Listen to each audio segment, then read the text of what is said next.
Ya, baik.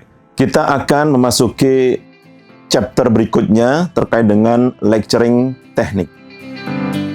Di dalam lecturing teknik nanti kita akan bagi menjadi beberapa session, di antaranya adalah 10 persyaratan seorang trainer. Sebelum kita menjadi seorang trainer di dalam kelas, kita harus memahami apa saja yang menjadi persyaratan seorang trainer di dalam kelas nanti. Ada 10 persyaratan di sini yang akan saya sampaikan. Yang pertama, seorang trainer harus sehat secara jasmani dan rohani. Kenapa sehat jasmani dan rohani ini diperlukan? Yang pertama, kita akan membahas terlebih dahulu tentang sehat jasmani. Seorang trainer, ketika dia akan perform di dalam kelas, dia tidak boleh menunjukkan bahwa dia dalam kondisi tidak sehat. Sehingga seorang trainer ketika dia akan perform di dalam kelas, dia harus mempersiapkan supaya jasmaninya itu dalam kondisi sehat. Dengan cara apa? Yang pertama, dia cukup banyak istirahat sebelum mengajar. Yang kedua, persiapannya adalah cukup makanan dan minuman. Ya. Makan dan minuman cukup, tidak boleh terlalu kenyang. Dan persiapan berikutnya setelah makanan dan minuman, harus persiapan diri dia.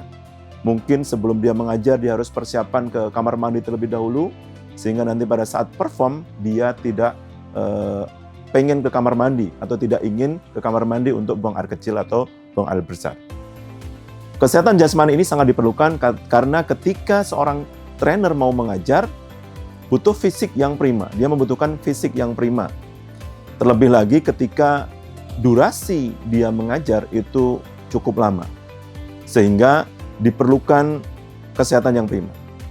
Hal-hal yang perlu dihindari ketika dia ingin sehat jasmaninya, yang pertama, salah satunya itu adalah tidak boleh minum minuman yang dingin. Kenapa? Karena untuk menjaga kualitas suara seorang trainer, itu tidak diperbolehkan atau dihindari minuman yang dingin. Ya. Seorang trainer juga tidak diperbolehkan ketika dia sedang perform, itu tidak diperbolehkan dia menunjukkan bahwa dia sedang dalam kondisi tidak prima. Misalnya seperti ini, mohon maaf, ya, karena kondisi fisik saya hari ini sedang tidak sehat, mungkin nanti saya mengajar ada gangguan. Itu tidak diperbolehkan. Atau seperti ini, mohon maaf, karena saya hanya trainer pengganti, sehingga saya mungkin tidak seperti trainer yang sesungguhnya. Nah, itu tidak diperbolehkan. Kenapa? Karena ketika kita mengatakan hal tersebut, itu akan membuat motivasi para peserta training atau peserta pelatihan itu kurang positif. Karena kita sudah menunjukkan sesuatu yang kurang positif juga. Nah, itulah pentingnya sehat jasmani. Sehat rohani itu berhubungan dengan kesehatan mental. Ya, kesehatan mental. Seorang trainer harus sehat secara rohaninya, harus sehat secara mentalnya. Kenapa? Karena seorang trainer, pada saat dia mendeliver sebuah materi training, dia akan mengeluarkan apa yang menjadi isi kepala dia. Kalau dia dalam kondisi tidak positif mentalnya, itu nanti dia akan memberikan energi-energi yang negatif juga kepada para peserta training atau peserta pelatihan tersebut. Mungkin trainer secara tidak sadar dia akan mengeluh kepada peserta kalau mentalnya tidak sehat. Bagaimana seorang trainer yang harusnya bisa memberi motivasi kepada para peserta pelatihan, pada saat itu dia mengeluh tentang mentalnya dia, mengeluh tentang keadaannya dia. Nah, sehingga kesehatan rohani atau kesehatan mental ini menjadi hal yang mutlak harus dimiliki oleh seorang trainer atau seorang pengajar. Itu yang pertama. Yang kedua adalah seorang trainer harus mempunyai pengetahuan yang spesial. Pengetahuan spesial seperti apa? Pengetahuan spesial, pengetahuan khusus yang terkait dengan materi yang dia akan berikan.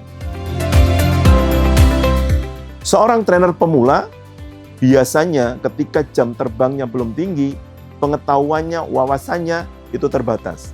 Namun ketika dia sudah menjadi seorang trainer yang jam terbangnya cukup tinggi, pengetahuannya banyak. Sehingga untuk menambah pengetahuan ini, seorang trainer itu harus banyak membaca, harus banyak menambah wawasan, harus banyak meningkatkan literasi-literasi di situ. Pengetahuan-pengetahuan spesial ini dibutuhkan supaya apa? Materi yang disampaikan itu memiliki bobot dan peserta itu akan mudah memahami materi-materinya yang diberikan oleh si trainer tersebut. Persyaratan yang ketiga adalah seorang trainer harus memiliki pengalaman yang bisa dia bagikan kepada si peserta training. Pengalaman ini bisa didapat dari apa? Jam terbang tentunya. Sehingga seorang trainer harus senantiasa meningkatkan jam terbangnya. Bagaimana seorang trainer itu akan berbagi cerita, berbagi pengalaman dengan para peserta training ketika yang dia ceritakan terbatas. Nanti yang diceritakan akan itu-itu saja, bahasanya itu-itu saja, karena pengalamannya kurang. Sehingga dengan banyaknya pengalaman, seorang trainer akan bisa berbagi cerita, berbagi pengalaman, berbagi pengetahuan, berbagi knowledge kepada para peserta pelatihan atau peserta training di dalam kelas. Persyaratan yang keempat adalah seorang trainer juga harus memiliki daya pikat yang kuat. Daya pikat yang kuat yang pertama dari yang bisa dilihat. Seorang trainer ketika dia mau perform di dalam kelas atau di depan kelas, dia harus mempersiapkan diri. Bagaimana dia berpenampilan. Misalnya dengan menggunakan baju yang rapi, yang bersih. Baju rapi bersih tidak harus baru. Baju rapi bersih tidak harus mahal. Tetapi dengan kebersihan dan kerapian itu seorang trainer akan enak dilihat oleh peserta training. Potongan rambut juga tidak boleh berantakan, jadi harus rapi. Seorang trainer juga harus wangi. Ini sering terjadi ketika seorang trainer itu setelah bekerja dia mengajar. Misalnya seorang maintenance yang bekerja dengan mesin, biasanya bajunya kotor. Ketika dia mengajar di dalam kelas, dia menggunakan baju apa adanya. Ya, ini tidak diperbolehkan. Karena apa? Dia kurang bisa memikat nanti.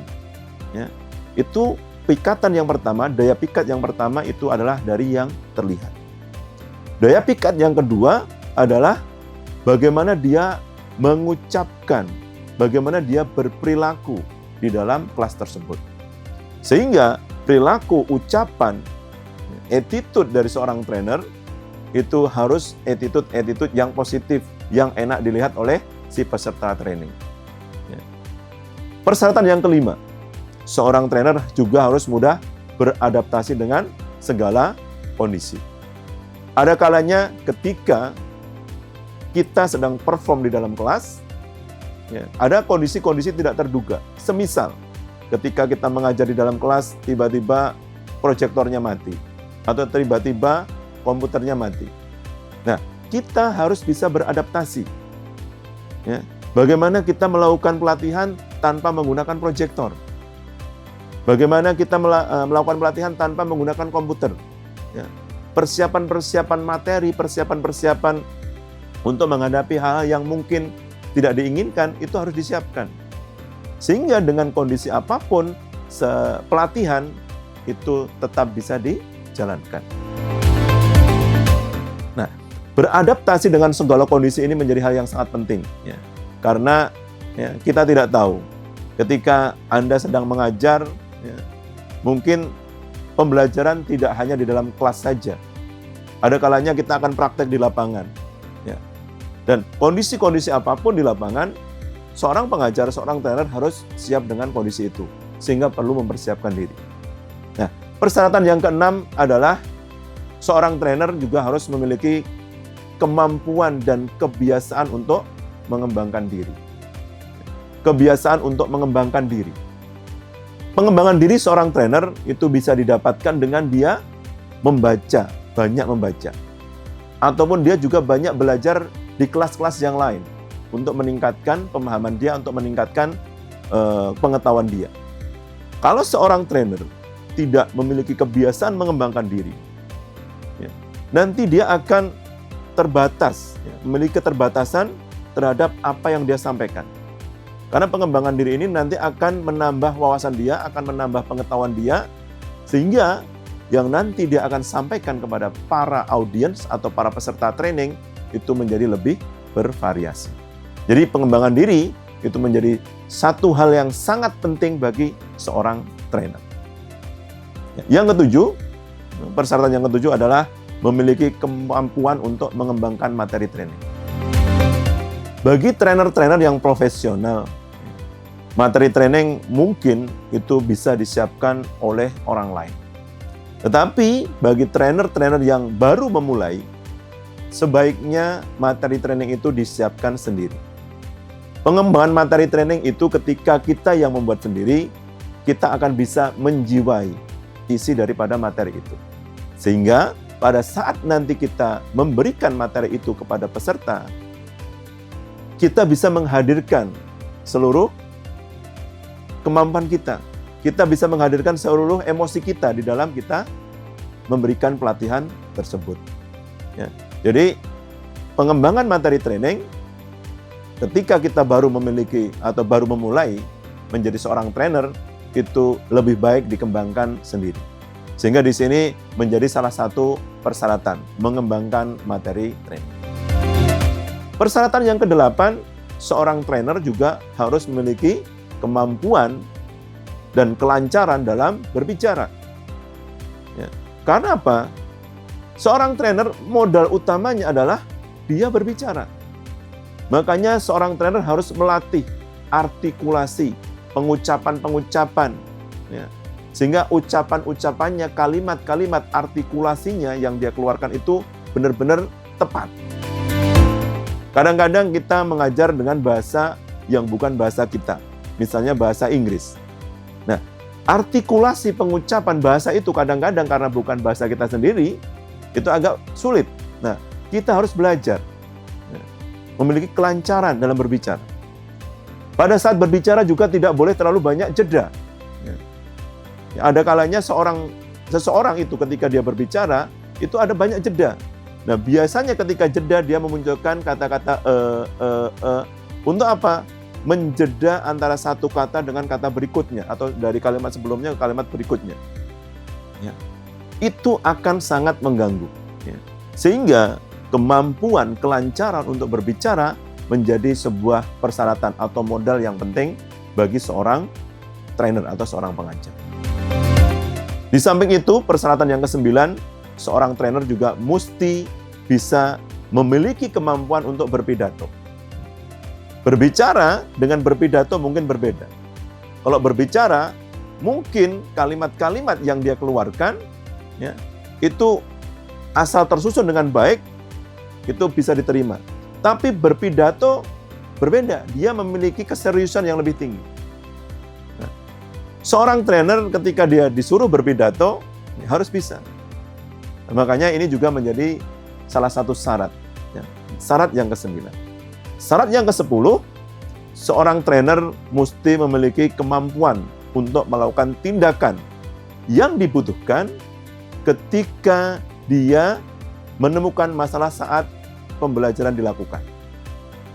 Ada kalanya ketika nanti kita di dalam kelas, kondisi di dalam kelas itu ada kejadian-kejadian yang sifatnya mendadak atau suddenly.